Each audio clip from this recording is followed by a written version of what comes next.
Segunda de Pedro, capítulo 1, del versículo 16 al 21. Dice la palabra del Señor: porque no os hemos dado a conocer el poder y la venida de nuestro Señor Jesucristo, siguiendo fábulas artificiosas, sino como habiendo visto con nuestros propios ojos su majestad. Pues cuando Él recibió de Dios Padre honra y gloria, le fue enviada desde la magnífica gloria una voz que decía: este es mi Hijo amado en el cual tengo complacencia. Y nosotros oímos esta voz enviada del cielo cuando estábamos con Él en el Monte Santo. Tenemos también la palabra profética más segura, a la cual hacéis bien en estar atentos como a una antorcha que alumbra en lugar oscuro, hasta que el día esclarezca y el lucero de la mañana salga en vuestros corazones.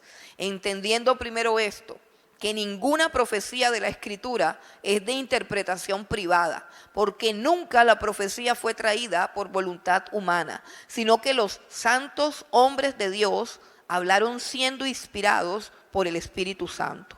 Padre, te damos gracias. Dios, bendecimos tu nombre. Gracias por este día precioso. Gracias por el privilegio de conocerte. Gracias por el placer de adorarte. Gracias por tu bendita presencia. Gracias porque tienes misericordia de nosotros y a pesar de nosotros tú nos llamas y tú nos atraes a ti. Señor, en esta hora, Señor, en esta mañana, Señor, oramos, Señor, delante de tu trono, pidiéndote, Dios, que nos des espíritu de sabiduría, de inteligencia, de revelación, que podamos comprender, entender tu palabra, Señor. Que tu luz alumbre nuestro entendimiento para que podamos ver tu gloria, para que podamos ver tu majestad, para que podamos, Señor, entender, conocer tu voluntad, que es buena, que es agradable, que es perfecta, Señor. Alumbra nuestra mente, alumbra nuestro corazón, Señor. Ilumínanos, Señor, en esta hora, Padre. Toma control, Dios del cielo, de nuestras vidas, Señor. Toma control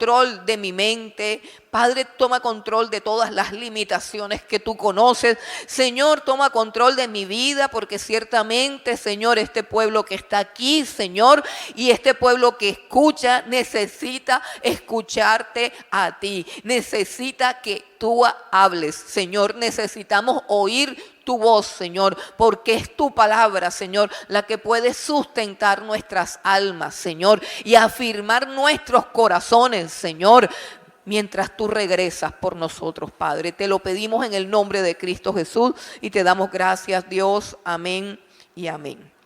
Gloria a Dios.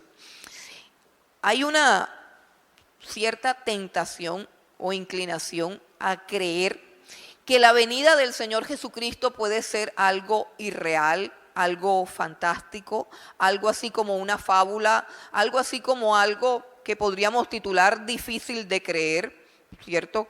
Algo que de repente no consideramos en su justa medida, no lo consideramos como que mucho en nuestra mente, como que no consideramos realmente ese asunto. Simplemente cuando nos hablan de eso decimos: oh sí, el Señor Jesús vendrá, y tenemos como que ese conocimiento, de que esa es una de las doctrinas de la Biblia. Pero podemos en nuestro ser interior vivir y pensar como si aquello fuera, repito, algo un poquito fantasioso, algo así como una fábula, como así que el Señor Jesucristo va a regresar y que va a regresar en persona y que lo vamos a ver descender del cielo y que todo ojo le verá y aún verán las marcas de cuando fue traspasado, aún verá los clavos con los que sus manos y sus pies fueron horadados. Llegamos en un momento a pensar que eso quizás pertenece al terreno de las fábulas o pertenece a una dimensión y a una época muy, pero muy lejana. Y podemos percibir eso como algo completamente irreal, como algo completamente ilusorio, algo que no determina nuestras vidas ni que ocupa nuestro pensamiento. Ese es un peligro. porque todas las generaciones que hubo de creyentes tenían una perspectiva de la segunda venida de Cristo muy intensa, muy personal, muy vívida, muy clara y muy certera.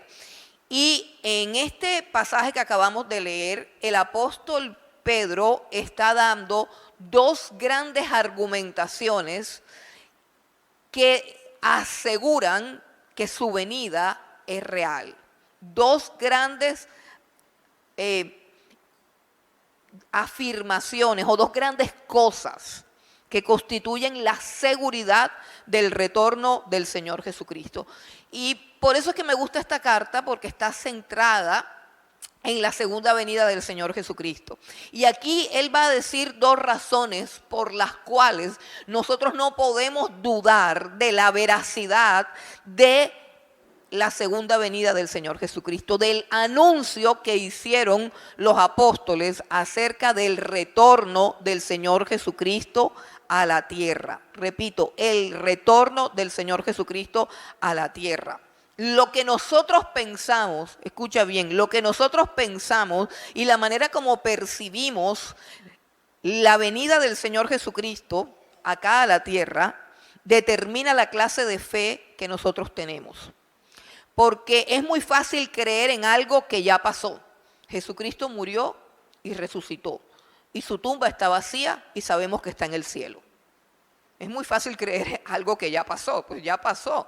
Y por mucho que se levanten a algunos herejes a tratar de negar, la historia está dividida en antes de Cristo y después de Cristo. Si hay un hecho que transformó la humanidad y que cambió la historia y que no puede ser negado, es el hecho de que Jesucristo vino, murió, fue crucificado y en términos humanos el cuerpo de él no aparece por ningún lado. Y nadie puede dudar de eso. Nosotros sabemos que resucitó y creemos que resucitó porque creemos a su palabra. Y porque al haber creído en su palabra nuestras vidas fueron transformadas. Por eso no dudamos de esta palabra. No dudamos de esta palabra porque hemos visto la veracidad y el poder de esta palabra. Así que como creyentes, la verdadera fe, lo que separa al creyente verdadero del creyente nominal, del creyente que va a la iglesia, del creyente que escucha el sermón, del creyente que aparta el domingo porque piensa que de esa manera le va a ir mejor que si no lo hace, del creyente que ya se formó una costumbre de buscar un lugar donde ir los domingos. O sea, un creyente nominal es alguien que cree, pero que es un número más. La diferencia que hay entre ese tipo de creyentes y un creyente verdadero y genuino es que el creyente verdadero, el creyente genuino, espera esta venida como algo real, como algo deseable. Tiene ansiedad, tiene anhelo, tiene necesidad, lo ha visualizado. Mientras algunos visualizan camionetas, edificios, casas y todo, el creyente verdadero visualiza cuando el cielo se abra y aparezca el Rey de Gloria. Visualiza cuando él pueda encontrarse cara a cara con aquel que dio su vida por él. Tiene una imagen vívida y clara en lo profundo de su corazón y de su mente. Está esperando. Eso es lo que valida la fe que salva.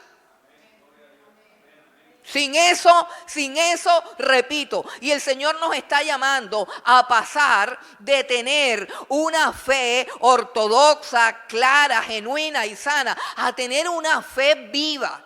Una fe que espera, una fe que mira al cielo, que contempla las nubes y dice: Señor, ¿cuándo vendrás? ¿Cuándo vendrás? Una fe real. No una fe de maestros de teología que se sientan ahí a hablar. No. Una fe genuina de alguien que espera. ¿Recuerdan aquel Simeón que estaba en el templo, abrazó al Señor Jesús, lo levantó y dijo: Señor, ahora puedes despedir a tu siervo en paz. Ahora sí que me muera. Un viejito, un anciano que estaba ya viviendo los últimos días de su vida, cargó al Señor Jesús, lo levantó y dijo: Señor, ahora sí puedes despedir a tu siervo en paz, porque mis ojos han visto la salvación de Israel. Su vida era sostenida por esa esperanza.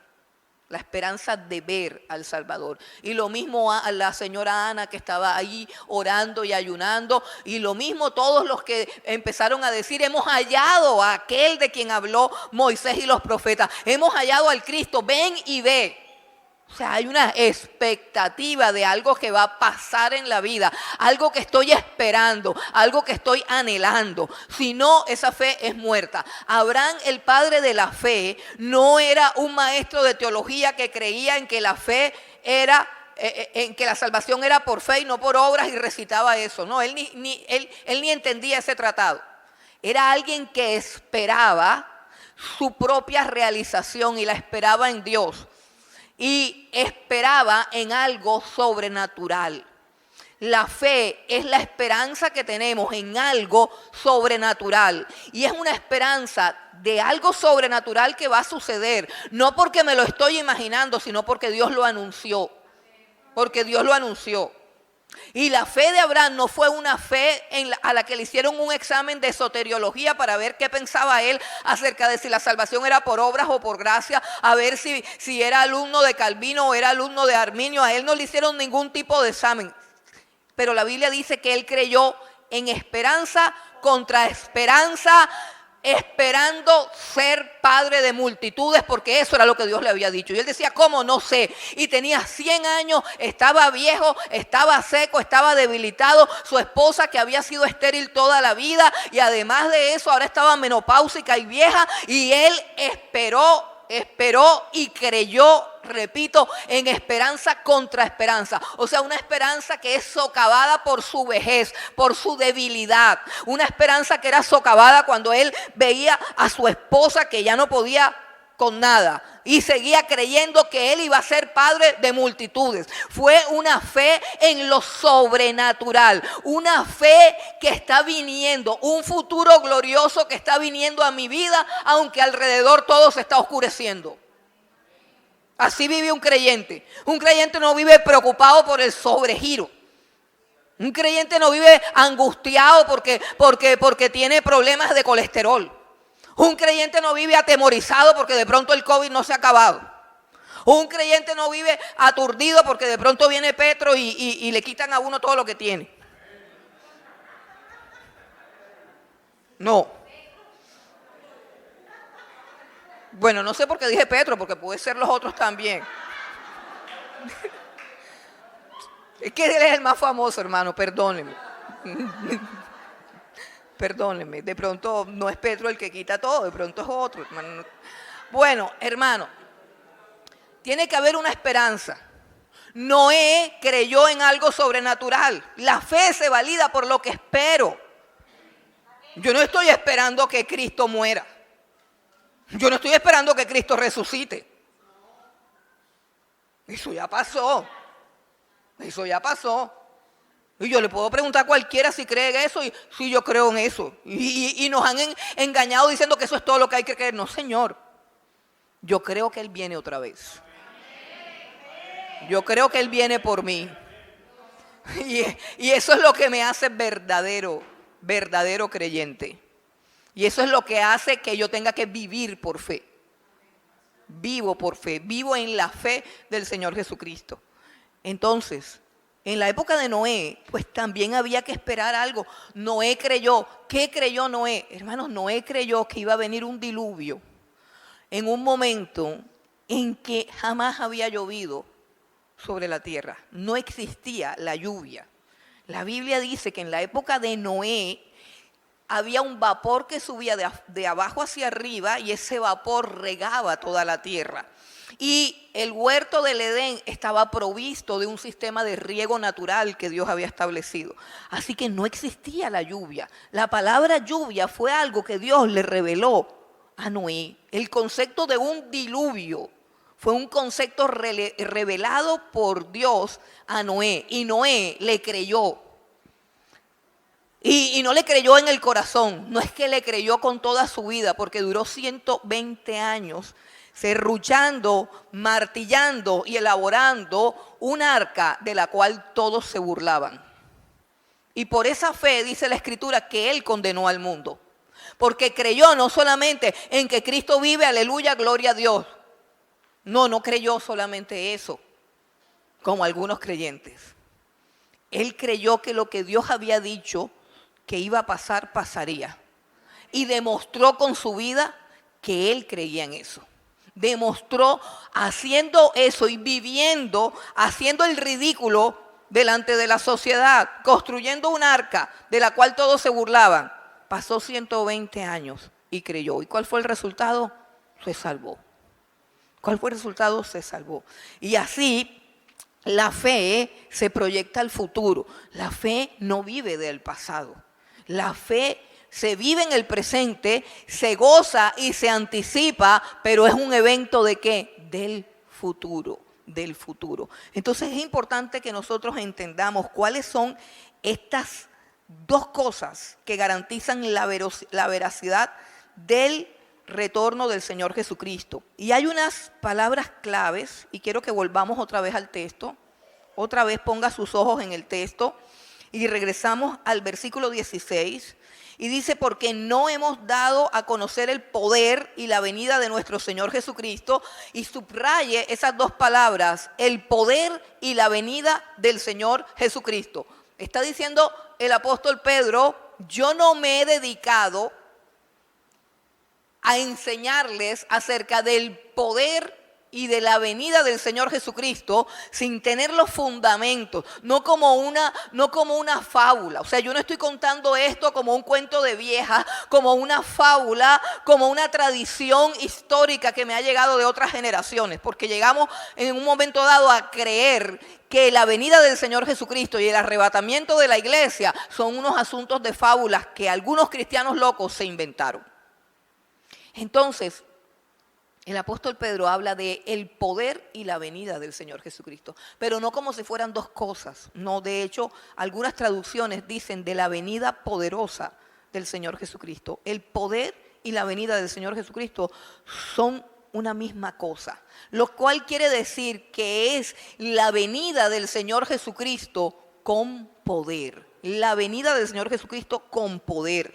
Versículo 16, el poder y la venida del Señor Jesucristo, siguiendo fábulas artificiosas. Es decir, yo no estoy siguiendo fábulas artificiosas, sino como habiendo visto con nuestros propios ojos, y esta es la tercera palabra clave, habiendo visto con nuestros propios ojos, ¿qué cosa vio? Su majestad, su majestad. Recuerden que Cristo vino aquí a la tierra haciéndose hombre, se humilló hasta lo sumo.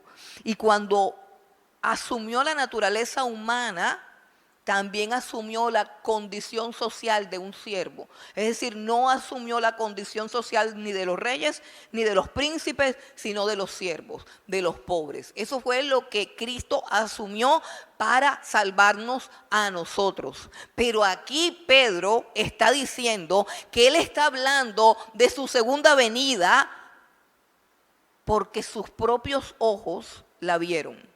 Porque sus propios ojos la vieron. Puedes volver a leer nuevamente si crees que estoy cambiando la idea. Sus propios ojos la vieron. Nuevamente versículo 16, porque no les hemos dado a conocer el poder y la venida de nuestro Señor Jesucristo siguiendo fábulas artificiosas, sino como habiendo visto con nuestros propios ojos su majestad. Habiendo visto con nuestros propios ojos. Y dice nuestros propios ojos, o sea que él solo no fue el único que vio. Vieron la majestad de Cristo. Vieron a Cristo viniendo con poder y gloria. ¿Y eso cuándo fue? ¿Cuándo vieron ellos eso? Lo vieron en el monte de la transfiguración. Ahí el Señor les regaló una degustación, una prueba acerca de lo que sería ese momento glorioso y la clase de experiencia que sería. Yo quiero que vayamos al monte de la transfiguración Y sabemos que es la transfiguración porque en el versículo 17 dice, pues cuando él recibió de Dios Padre honra y gloria, le fue enviada desde la magnífica gloria una voz que decía, este es mi Hijo amado en el cual tengo complacencia. Y nosotros oímos esta voz enviada del cielo cuando estábamos con él en el monte santo. Y él lo llama el monte santo porque en ese monte descendió la gloria de Dios. En ese monte ellos vieron con sus ojos físicos la gloria de Dios y escucharon con sus oídos físicos la voz poderosa y gloriosa de Dios que proclamaba, este es mi Hijo amado. Y desde ese entonces para ellos ese es un monte santo. Vamos a ir a los evangelios para recordar o para mirar más bien la descripción que hacen, y vamos comenzando de atrás para adelante, vamos comenzando por Lucas. Vamos un momentico a Lucas, versículo 9, y lo vamos a leer y nos vamos a dar cuenta de algo. Lucas capítulo 9, perdón, disculpen. Lucas capítulo 9, el versículo 28 contiene el relato de la transfiguración. ¿Ya lo tienen ahí? Lucas 9:28. ¿Están ubicados? Lucas 9:28. Bueno, retrocedan un versículo hacia atrás. Lucas 9:28 es el relato de la transfiguración. Dice Lucas, aconteció como 8 días después de estas palabras. ¿Cuáles palabras? Aconteció como 8 días después de estas palabras. ¿Cuáles palabras? Nos vamos al versículo número 27.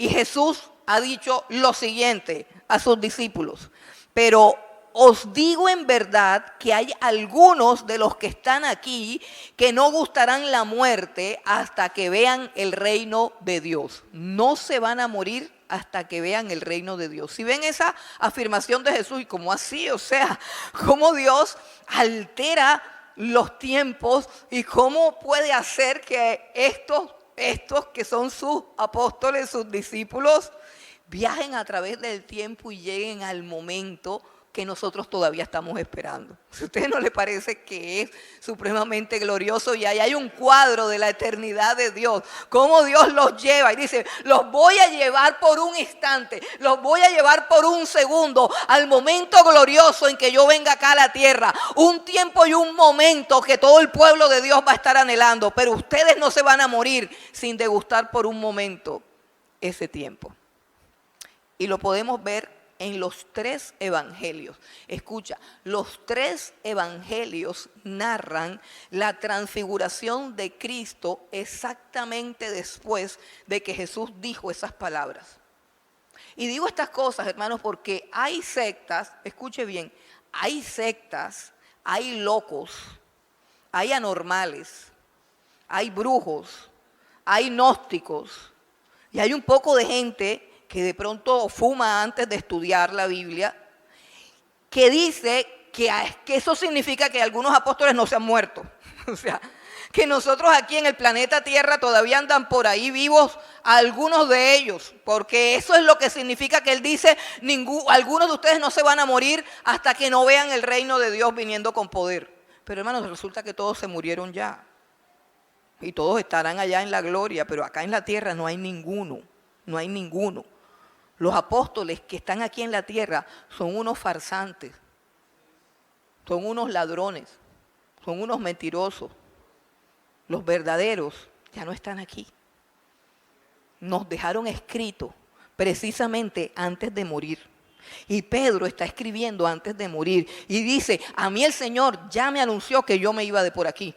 Y como yo me voy de por aquí, yo les quiero escribir lo más importante que ustedes tienen que conocer, que ustedes tienen que saber para que no se les olvide. Y si vamos entonces a la transfiguración por el Evangelio de Marcos, que también está en el capítulo 9, Evangelio de Marcos, también en el capítulo 9, en el versículo 2, dice, 6 días después. Hay una confusión, no es una confusión porque ellos no están confundidos, sino que no recuerdan con claridad cuántos días pasaron. Escuche bien porque esto es importante. Marcos y Mateo dice que la transfiguración de Cristo fue más o menos Ellos no dicen exactamente, sino que ambos dicen más o menos como 6 días después de que Jesús dijo que algunos de nosotros no moriríamos hasta ver el reino de Dios viniendo con poder. Y Lucas dice que fueron más o menos como 8 días. Más o menos como 8 días.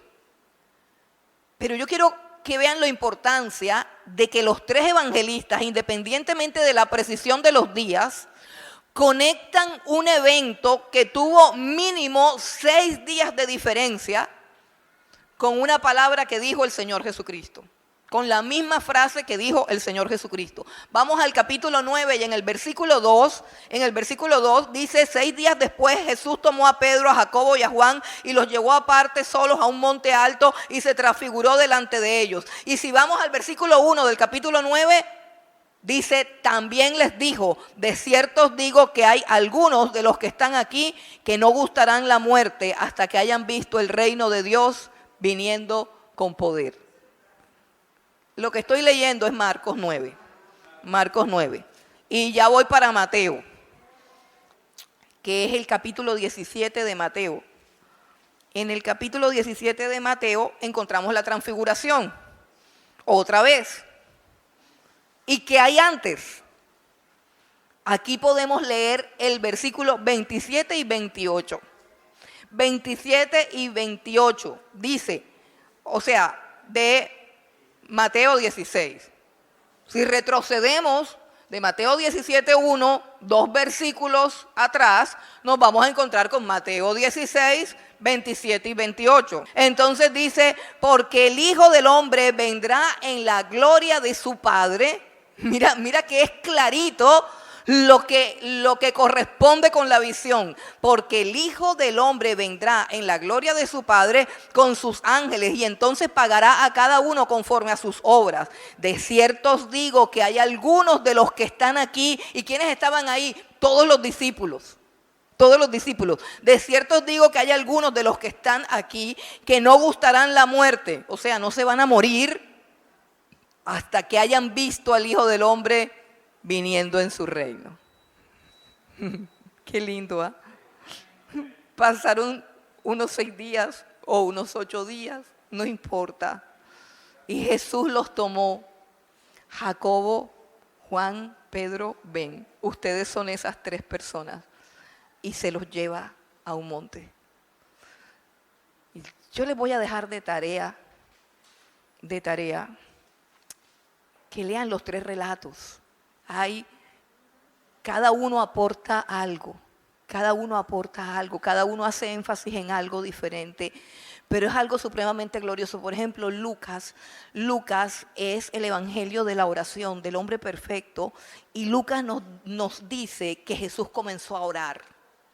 Eso no lo dicen los otros evangelistas, dicen simplemente que lo llevó al monte y que se transfiguró, resumen. Pero Lucas dice que estando Jesús orando, sus vestidos comenzaron a hacerse resplandecientes y su rostro comenzó a resplandecer. Y uno de los 3, no recuerdo, dice: ningún lavador en la tierra puede hacer ropa tan blanca como esa. Un blanco resplandeciente. Dice que el aspecto de su rostro cambió y comenzó a resplandecer el rostro del Señor Jesucristo, y aparecen 2 personas a su alrededor y ellos entienden y comprenden que uno es Moisés y el otro es Elías, y Moisés y Elías están hablando con Jesús acerca de su partida. Y dice que ellos empiezan a ver esto y en un momento una nube desciende del cielo y los cubre a todos. A Jesús, a Moisés, a Elías y a estos 3 discípulos quedan bajo la nube de la gloria de Dios. Y en medio de esa nube de la gloria de Dios retumba la voz gloriosa de Dios que dice: este es mi Hijo amado. Pero es que es una cosa escribirlo y otra cosa lo que ellos vivieron, porque ellos dicen que en ese mismo instante cayeron postrados sobre su rostro ante la majestad de la gloria que estaban contemplando en ese momento.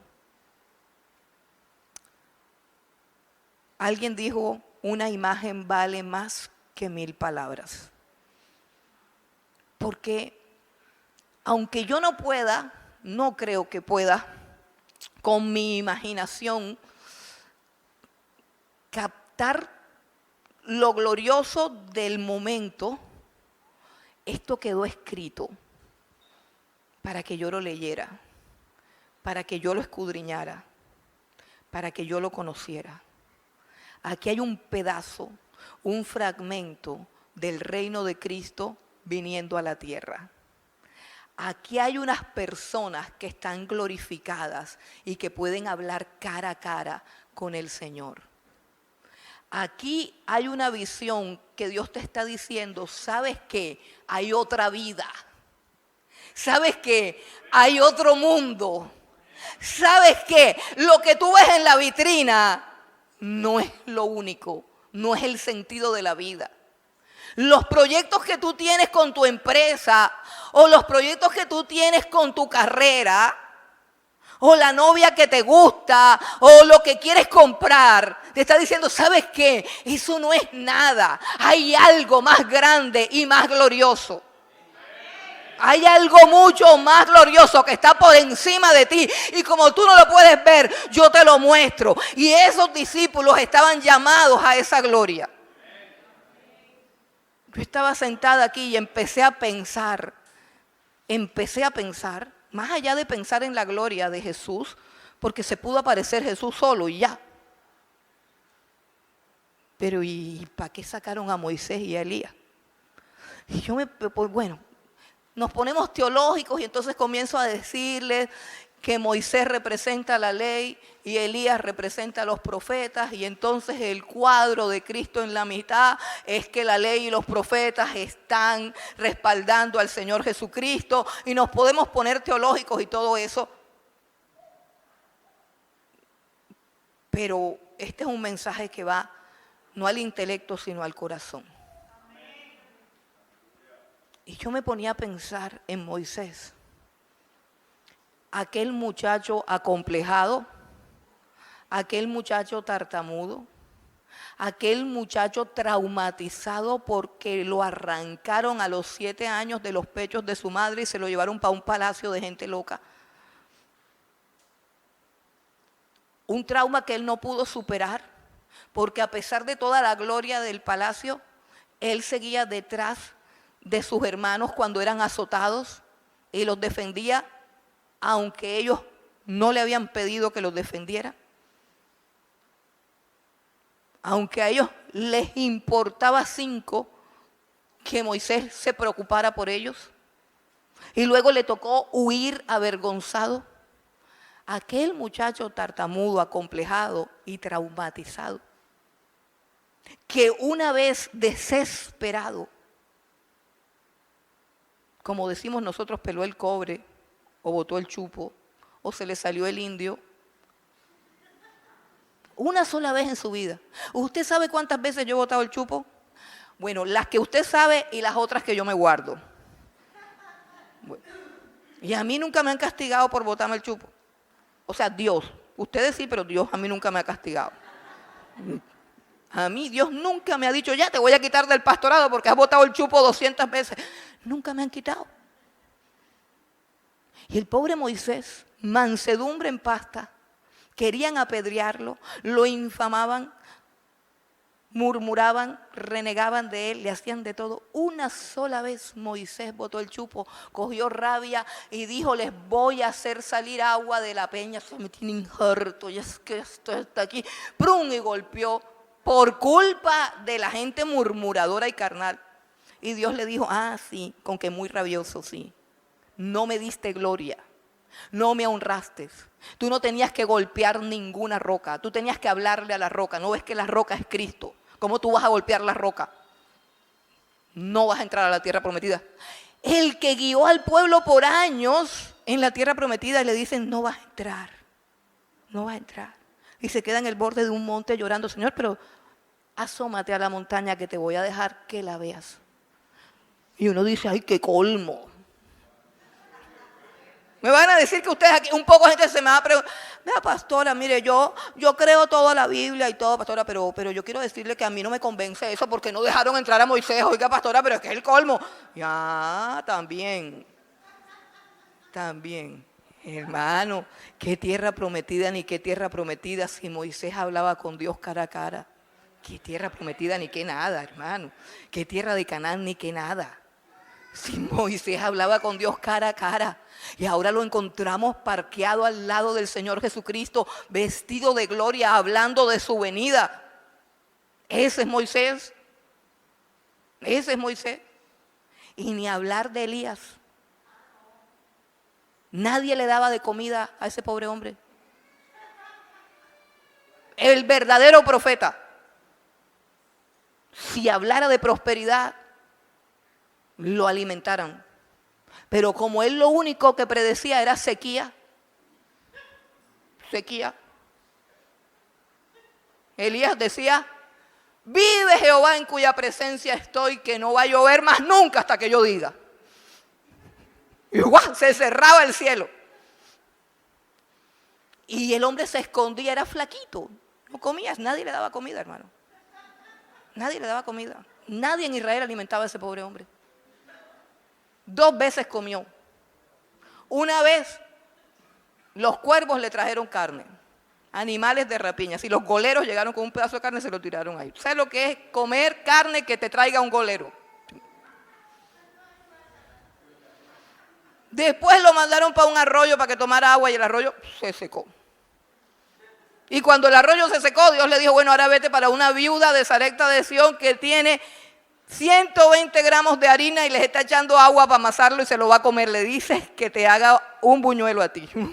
120 gramos, no, es que te lo haga primero a ti. Sin sal y sin nada, hermano. Tener que llegar un tremendo hombre de Dios. Un tremendo hombre, llegar donde una viuda que se está muriendo, está planeando hacer 2 arepas, una para su hijo y una para él. Y luego echarse a morir, ese es el plan de su vida. Y llega este profeta sinvergüenza zángano a decirle que le haga una arepa a él primero. Y esta es la vida de Elías. Y uno también puede decir, oye, pero qué colmo, ¿no? O sea, qué colmo. O sea, la viuda ni siquiera tenía la libra de harina completa.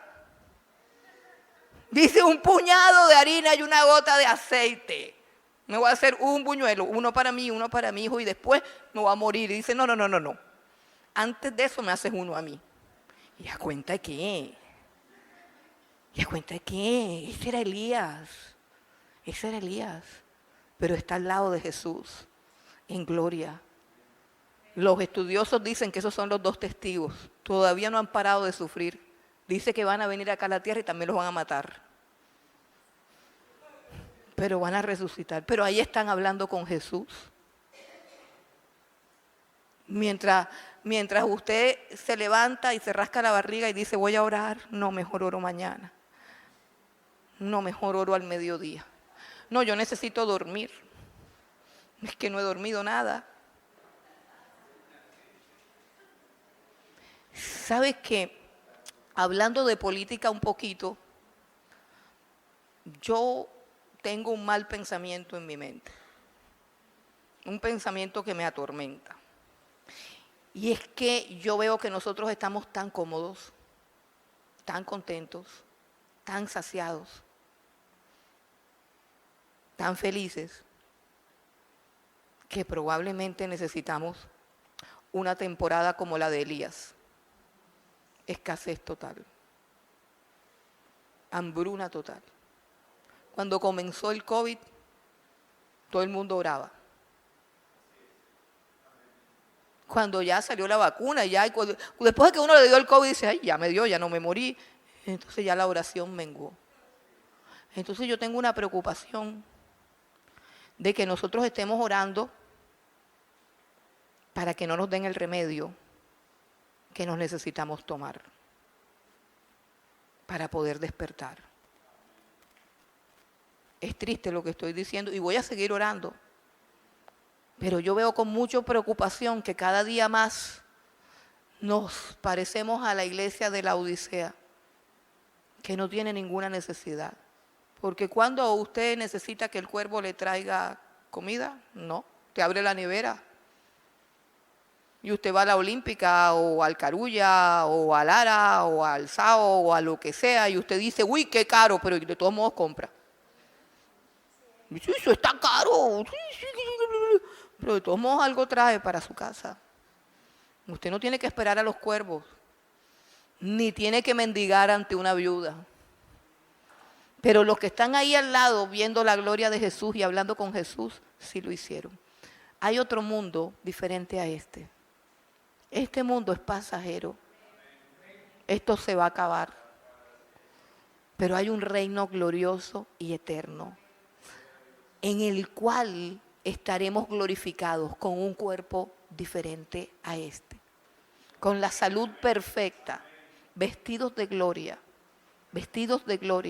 revestidos de la gloria de Dios. Un mundo en el cual podemos mirar a Jesús y un mundo en el cual podemos hablar directamente con Jesús.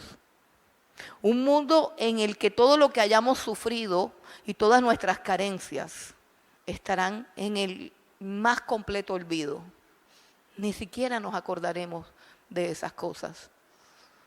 El reino de Dios se caracteriza por un Cristo glorificado, por unos siervos glorificados y por una vida sumergida en la gloria de Dios, donde mis oídos puedan oír su voz, donde mis ojos puedan contemplar su belleza, su hermosura. Y es tan bueno y es tan deleitoso que Pedro dice, es bueno que estemos aquí. Yo no quiero que esto se vaya. Y Pedro ha sido juzgado como un torpe, como un imprudente. Pero a través de lo que dice Pedro, yo puedo percibir en su corazón que él no quiere que eso se desvanezca. Y dice, hagamos una enramada, es decir, hagamos algo en lo cual ustedes tres, mi Señor Jesús, Elías y Moisés, puedan quedarse aquí para siempre. Y ese será el reino de Dios. La iglesia glorificada con Cristo, cubierta de la gloria del Padre, contemplando su presencia, hablando cara a cara con el Señor. Y eso está escrito en un sinnúmero de profetas. Pero repito, ¿tú alguna vez has pensado, alguna vez te has imaginado revestido de su gloria frente a su presencia? ¿Alguna vez has pensado el precio, el valor de eso? ¿Alguna vez has atesorado eso en tu corazón y saber qué es lo que el Señor te ofrece? Dice que esa es la primera certeza, la primera seguridad de que el retorno de Cristo es real, es verdadero y es inminente. Real, verdadero, inminente. Un hecho histórico, un hecho tangible, un hecho que puedo esperar con tranquilidad. Porque de que va a suceder, va a suceder. Y la segunda evidencia del retorno de Cristo está en las Escrituras. En las Escrituras. Vamos al versículo número 19. Y dice, tenemos también la palabra profética más segura, a la cual hacéis bien en estar atentos como a una antorcha que alumbra en lugar oscuro, hasta que el día esclarezca y el lucero de la mañana salga en vuestros corazones. Entendiendo primero esto, que ninguna profecía de la Escritura es de interpretación privada, porque nunca la profecía fue traída por voluntad humana, sino que los santos hombres de Dios hablaron siendo inspirados por el Espíritu Santo. Por la aclaración que hace en estos dos últimos versículos, sabiendo primeramente que ninguna profecía es privada, entendemos ¿a qué palabra profética se refiere? Porque cuando nosotros hablamos de palabra profética, los falsos maestros de la prosperidad, específicamente un grupo que se ha autodominado movimiento apostólico y profético, que ha producido un sinnúmero de herejes y de escándalos. Ellos piensan y le han hecho creer al pueblo de Dios que palabra profética es la palabra que le llegue a cualquiera de en medio de ustedes y que se levante y tratando de emular a aquel gran Elías y tratando de emular a aquel gran Daniel, aquel Jeremías, aquel Isaías, tratando de emular, diga, así ha dicho Jehová. No se refiere a esa palabra. ¿Por qué? Porque esa palabra no es segura. Escuche, esa palabra no es segura. De pronto sí, pero de pronto no. Cuando decimos que algo es seguro, es que algo es inequívoco, es que es algo que proviene de Dios. Y está diciendo la palabra profética segura, es la que está en las escrituras. Por eso dice, porque ninguna escritura. Se está refiriendo a ¿qué? A la palabra profética escrita. No a las profecías que en un momento dado alguien puede decir en una congregación. No, repito, eso no es seguro. Ni es menester que estemos pendientes de ese tipo de profecías. Dice, la palabra profética más segura es esta, la que está escrita. La que está escrita. Dice, la que no es... Vamos a mirar algunas características y dice que no es de interpretación privada. Que no es de interpretación privada. Por eso yo no puedo decir, yo estaba leyendo la escritura y de repente Dios me reveló. ¿Quién ha dicho? No, de repente tú entendiste. Pero eso está revelado ahí. Eso está revelado. ¿Cómo sabemos que está escrito ahí? Está escrito. No que yo me metí en un ayuno y en una oración y entonces tuve una visión y Dios me reveló. No, eso está ahí, escrito. Eso está escrito, no es privado. Esta palabra profética segura es el legado de la iglesia. Es el legado de Dios para toda la iglesia. El que no la tiene es porque la desprecia, pero no porque no tenga acceso a ella.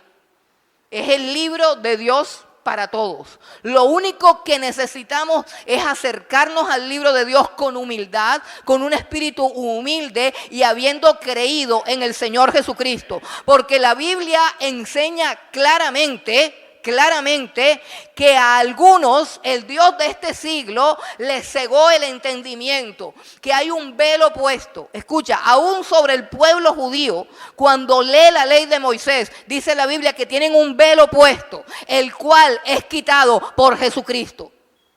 Así que para tú entender la escritura, lo que necesitas es postrarte ante el trono del Señor Jesucristo, reconocer tu pecado, pedirle perdón y Él quitará el velo que tiene tu mente, que no te deja entender la escritura. Ay, que yo no entiendo la Biblia. ¿Quién es Cristo para ti? Si no tienes a Cristo, no puedes entender la Biblia. Ese velo que impide que entendamos la escritura, lo quita Jesucristo. Lo quita Jesucristo. Por eso ningún judío, no, que vamos a hacer un curso de hebreo, no, de arameo. Vamos a hacer un curso de hebreo o de arameo porque es que el maestro no sé qué sabe más de la Torá. Sabe más de la Torá porque es que él es de raíces hebreas. Así que él tiene una capacidad. Ay, pero qué pena porque el apóstol Pablo dice que no. El apóstol Pablo dice que los judíos no entienden absolutamente nada, que cuando leen a Moisés les queda un velo que los cubre, el cual solamente Cristo les puede ser quitado. Así que sin Cristo están todos los judíos que sean expertos en griego, expertos en arameo, expertos en lo que sea, están condenados a no entender nada porque no tienen al Señor Jesucristo. Porque no tienen al Señor Jesucristo. Así que para tú entender la profecía, entonces por eso vuelvo y digo, la profecía bíblica es el legado de Cristo para su iglesia. El problema no es que no la entiendas, el problema es que no tienes a Cristo. Si tienes a Cristo, entiendes el lenguaje de Jesús. Así de sencillo. Entonces dice que no es privada. O sea, eso no es del pastor. Yo voy ahí donde el pastor para que él me diga, no, eso no es privado, eso es de la iglesia del Señor Jesucristo. Y luego dice también que no vino por iniciativa humana. Dice, versículo 21, porque nunca la profecía fue traída por voluntad humana. O sea, que Dios trajo este conocimiento porque Él quiso dártelo a conocer. Dios quiso que tú conocieras estas cosas. Dios ordenó que se escribieran. Y Dios alumbra la mente de aquel que cree en el Señor Jesucristo para que entienda lo que ahí está escrito. Eso vino por iniciativa de Dios.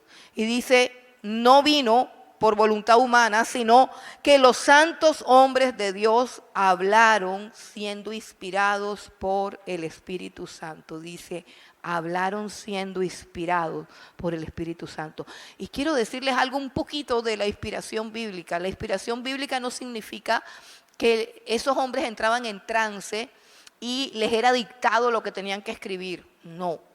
La inspiración bíblica dice que el Espíritu Santo vino sobre ellos para guiarlos usando su intelecto, su léxico, el conocimiento que tienen de las cosas, la comprensión que tienen del idioma, la capacidad literaria que ellos tienen y todo lo demás. El Espíritu Santo los guía para que escriban lo que tienen que escribir, sin dejar de ser ellos,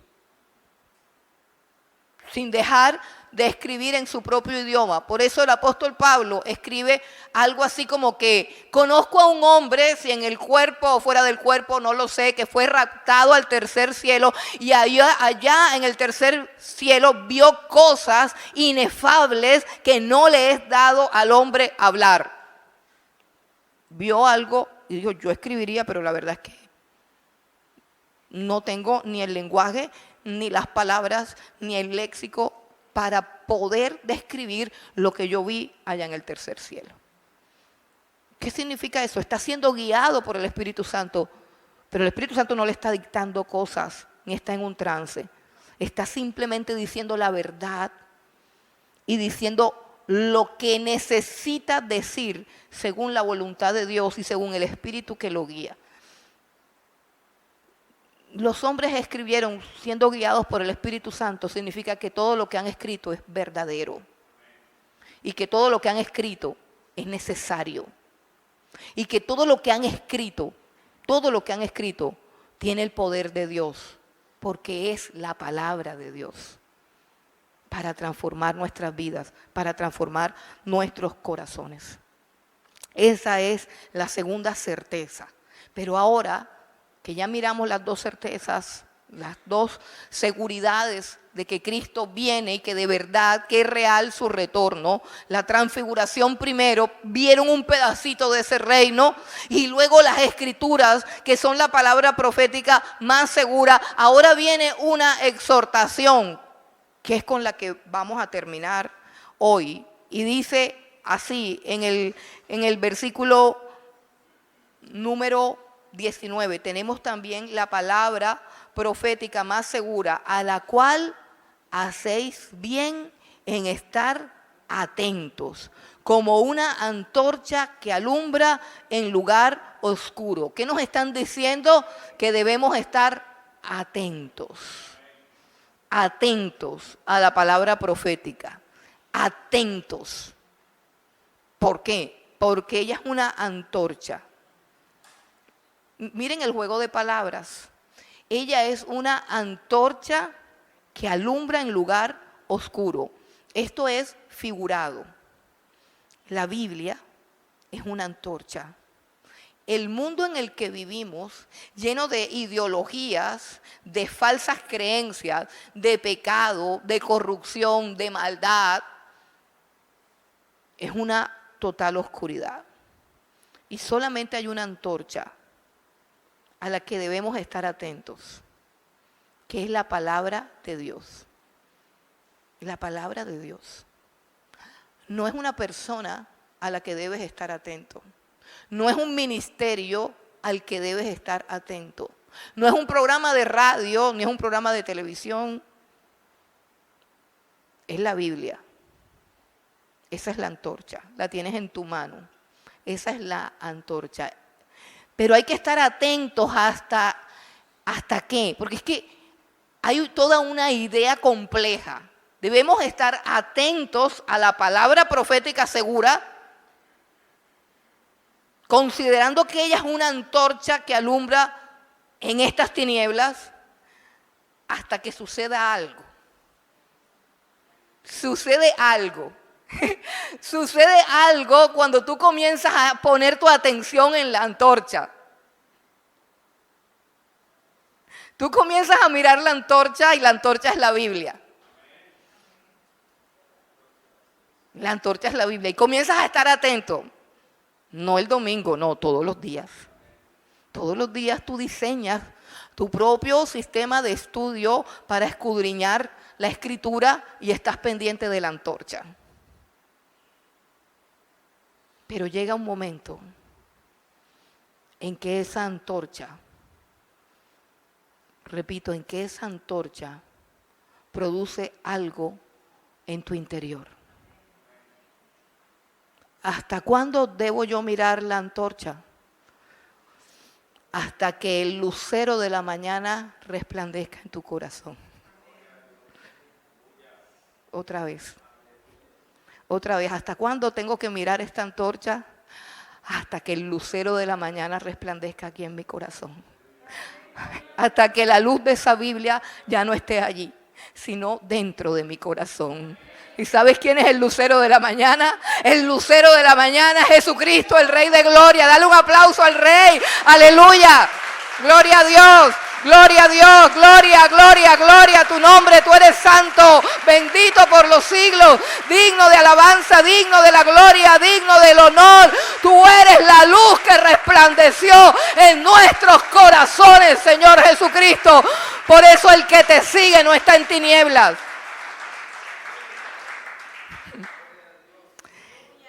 Antes de que tú contemples al Cristo de la gloria viniendo en gloria en medio de los cielos, ese lucero tiene que estar en tu corazón resplandeciendo. Y yo quiero preguntarte si tú tienes el lucero de la mañana ardiendo en tu corazón. Si tú has mirado la antorcha. Eso es lo más lindo que a mí me ha pasado, yo no sé a ti, pero lo más lindo que a mí me ha pasado. Mira, yo me convertí en una iglesia, que no voy a decir el nombre porque ya ustedes saben. Yo me convertí allí y yo sabía que lo que me había pasado, no había después de eso en esta tierra nada mejor. Yo sabía que lo mejor que me podía haber pasado, ya me había pasado. Escucha esto. Cuando yo me convertí a Cristo, un día, no anoté la fecha, recuerdo la palabra, recuerdo el mensaje, recuerdo lo que pasó, recuerdo cómo todo el cúmulo de cosas que yo creía, amaba y valoraba se derrumbaron como polvo y quedó solamente Cristo. Y yo me convertí a Cristo en ese día claro y glorioso. Pero luego empezó a suceder algo con mi vida, y es que empecé a experimentar un vacío y un sinsentido. Y yo sabía, escucha, que lo más grande que me podía haber sucedido, ya me había sucedido. Y empecé a orar y le dije, ¿por qué mi vida aún no tiene sentido? Yo trabajaba en el Banco Ganadero, era una persona que estaba bien económicamente, no tenía ningún problema, no tenía nada, no había perdido un ojo, estaba feliz de la vida, yo no tenía ningún problema. Yo trabajaba en el Banco Ganadero y yo sentía un vacío. Y yo comencé a orar y le dije, Señor, ¿por qué me siento vacía? Si después de ti no hay nada. Delante de Dios estoy hablando. Si después de ti no hay nada. Si yo me siento vacía, algo pasa. Y la voz de Dios no audible, es muy adentro, no es audible, muy adentro. Dijo, estudia mi palabra. Eso fue todo lo que oí. Y empecé a tratar de estudiarla por todas partes y sentía que algo pasaba, hasta que encontré el momento, el lugar, el maestro, el método. Y fue como en psicología le llaman el cierre de Gestalt, que significa que encontraste tu lugar, que encontraste lo que tú eres, que encontraste la razón de tu vida. No estoy hablando del ministerio, no. Si en ese momento me hubieran ofrecido un ministerio, yo hubiera dicho, no. Esto que estoy haciendo jamás me lo soñé, jamás. Y cuando pasó por mi mente y Dios me lo mostró, yo dije, no lo quiero. Así que no estoy hablando del ministerio. Los ministerios no satisfacen a nadie. Los ministerios lo ponen es a sufrir a uno. Ningún ministerio llena. Yo estoy hablando de cuando me encontré con la palabra de Dios. Yo estoy hablando con la palabra de vida, con la palabra que dice Jeremías, encontré tus palabras, me las comí y ellas fueron por gozo, por alegría de mi corazón. Yo estoy hablando de su palabra. Cuando yo llegué, había un maestro, él estaba predicando y él tenía el mismo sistema de enseñanza que yo adopté, solamente la Biblia. Él tomaba un versículo y lo desmenuzaba, tomaba otro versículo. Y yo ese día, recuerdo claramente, estaba sentada en un pupitre y dije, esta es la vida. Esta es mi vida. Y esto es lo único que quiero. Y repito, no estoy hablando del ministerio. Estoy hablando de lo que Pedro le dijo una vez a Jesús. ¿A quién iremos si solamente tú tienes palabras de vida eterna? No es mirar la antorcha y quedarte como un experto en antorchas. No. Es que estés atento a la antorcha. Vuélvelo a leer. Es que estés atento a la antorcha que alumbra en lugar oscuro hasta que el día te esclarezca. Que está hablando de la segunda venida. No. Está hablando del día en que la luz de esta antorcha alumbre tus tinieblas. Está hablando de un momento en que ya tú dejes de vivir en una noche oscura de vanidad, de pecado, de necedad, de turbación, de locura, de sensualidad, de cualquier cosa que practiques. Esa es la noche oscura de tu vida, cuando eres esclavo de tus pasiones, cuando necesitas el mundo para que te satisfaga algo que nunca te satisface. Esa noche oscura en la que tú estás tiene que esclarecerse. Y la única antorcha que puede entrar en esa noche oscura en la que tú estás es la bendita y gloriosa palabra de Dios. Así de tu alma oscura se hace el día. Pasas de vivir de noche a vivir de día. ¿Por qué? ¿Por qué? ¿Por qué? Dice, porque el lucero de la mañana resplandece en tu corazón. En tu corazón. Vamos a cerrar con Apocalipsis capítulo 22.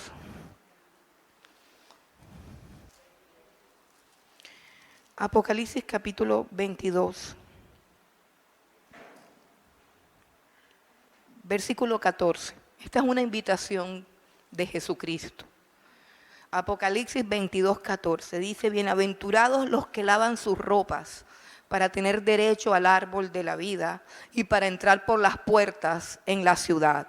Mas los perros estarán fuera y los hechiceros, los fornicarios, los homicidas, los idólatras y todo aquel que ama y hace mentira.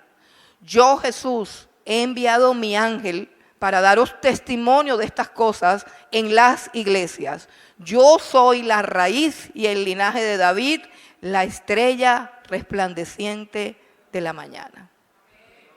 Él es el lucero de la mañana.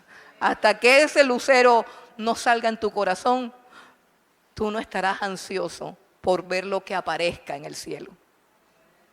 Todo lo que tú digas de la venida, es que yo quiero que aparezca, mentira.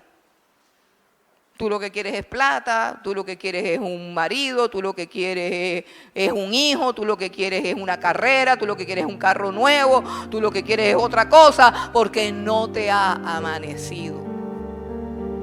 No te ha amanecido. Yo soy la estrella resplandeciente